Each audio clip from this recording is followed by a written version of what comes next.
मौलाना साहब जो YouTube channel ज़रूर subscribe कंदा। ॻाल्हि कयूं ॿ वकील बीठा आहिनि, हिकिड़ो वकील ॿियो वकील, यार हिन मां ॿिन्हिनि मां हिकिड़ो त हक़ ते आहे न। ॿिन्हिनि मां मुंहिंजी खोपड़ी छा थी कमु करे त ॿिन्हिनि मां हिकिड़ो त हक़ ते आहे न। जेको हक़ ते आहे मुक़ाबले में ॿियो बि आहे। कसम थो खई वञे, अल्लाह जो कसम आहे, जज ॿुधाए थो अल्लाह जो कसम आहे, हिन जो हक़ आहे। हे कहिड़े क़िस्म जो यार मुस्लमान आहे। पोइ हे ज़ालिम सिर्फ़ु 10,000 वठंदा, वकील सिर्फ़ु 10,000 वठंदा, 15,000 वठंदा, 20,000 वठंदा। इन जे लाइ अल्लाह जो कसम, क़ुर जो कसम, त छा थियो? हे इस्लाम खे हितां खपायो आहे, हे त इस्लाम छॾे चुका आहियो हुन टाइम। रसूलुल्लाह सल्लल्लाहु अलैहि ज़माने जे अंदरि फ़ैसिलो आयो कि हिकु यहूदी ॿियो मुस्लमान।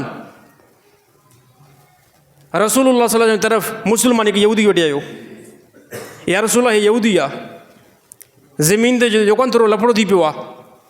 हे यहूदी चए थो मुंहिंजी ज़मीन आहे। मुस्लमान, अल्लाह जे नबी मुस्लमान खां पुछे तो वटि शाहिद आहिनि? मुस्लमान जो शाहिद न आहिनि, बिल्कुलु बि। अल्लाह जे नबी फरमाए तो वटि शाहिद आहिनि। हाणे यहूदी खे ॾींदासीं कसम।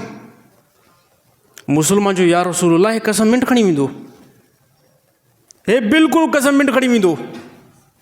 नबी सल्लल्लाहु अलैहि वसल्लम फरमाए जेकॾहिं अगरि कसम खणी वियो न, यादि रहे क़यामत ॾींहुं ज़िलत ॾिसंदो।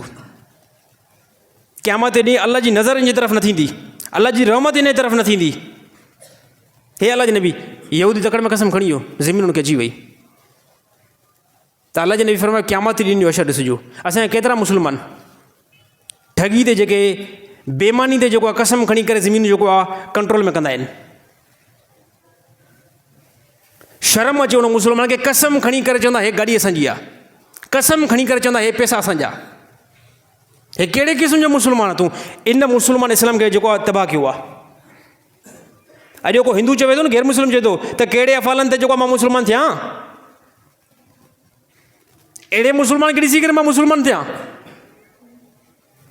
त हुन हिंदू खे असां जवाबु ॾिनोसीं। हिंदू खे अहले इल्म त जेको आहे हिंदू खे जवाबु ॾिनो, हिंदू खे मुस्लमान जवाबु आलिम ॾिनो। त असां तोखे ईअं नथा चऊं त तूं इन मुस्लमान खे ॾिसी करे मुस्लमान थी, असां तोखे चऊं था रसूलुल्लाह सल्लल्लाहु अलैहि वसल्लम जी ज़ात खे ॾिसी करे मुस्लमान थी। कंहिं तोखे चयो आहे इन मुस्लमान खे ॾिसी करे मुस्लमान थी? तूं इन मुस्लमान जे मथां कलमो थोरी पढ़ींदे। असां तोखे चऊं था रसूलुल्लाह सल्लल्लाहु अलैहि वसल्लम जी ज़ात खे ॾिसी करे मुस्लमान थी। त साईं कसम ते जेको बि खणंदो न, कूड़ ते कसम इहो दुनिया में बि ख़ुदा डैमेज ॾींदो, आख़िरत में अल्लाह जी रहमत खां परे। ऐं जेको अल्लाह जी रहमत खां परे वियो, ॻाल्हि क्लियर आहे, ॻाल्हि ख़तमु आहे।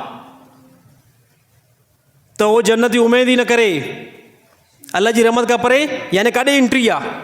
क़ुर जो फ़ैसिलो आहे, जहन्नम जे तरफ़ हुनजी एंट्री आहे। अल्लाह ताला तमामु मुस्लमाननि खे अहिड़े फेल खां जेको आहे बचण जी कोशिशि करे। इन पैसनि जे करे साईं, ज़मीन जे करे कसम मुस्लमान खणी करे वेठा आहिनि। इहा नथी ख़बर पए त सुभाणे जेको क़बर में लहंदासीं। यकीन कयो, जे कसम कयां न, ज़मीनुनि जे मथां कसम कयां, बंगलनि खे हासिलु करण जे करे कसम कयां, ज़ालिमनि जी चंद सालनि जे अंदरि छुटी थी वई, मरी विया, पोइ ते औलाद वञी करे बंगले में वेठी आहे, पुट वञी करे ज़मीनुनि ते वेठा आहिनि। हाणे इन लाइ छा असरु थींदो क़बर में? कहिड़ो मुंहुं ॾियणो पवंदो हाणे क़बर में? त उते फ़रिश्ता ईअं चवंदा त तूं ज़बान जो तकड़ में इस्तेमालु करे आयो आहे। दुनिया में माण्हू अहिड़ा ॻाल्हाइणा आहिनि, सचे खे बि चुप कराए छॾींदा आहिनि। सचे माण्हू खे चुप कराए छॾींदा, अहिड़ा ॻाल्हाइणा जंहिंखे मां चवां तोते वारी ज़बान, सचे माण्हू खे ख़ामोश करे छॾींदा। यादि रहे, इहा तव्हांजी चालाकी अल्लाह वटि न हलंदी, इहा तव्हांजी चालाकी फ़रिश्तनि वटि न हलंदी। चालाकी करे वठो हिते, ख़बर जेको आहे मौत खां बाद में चङी तरह तव्हां मुस्लमान खे पवंदी।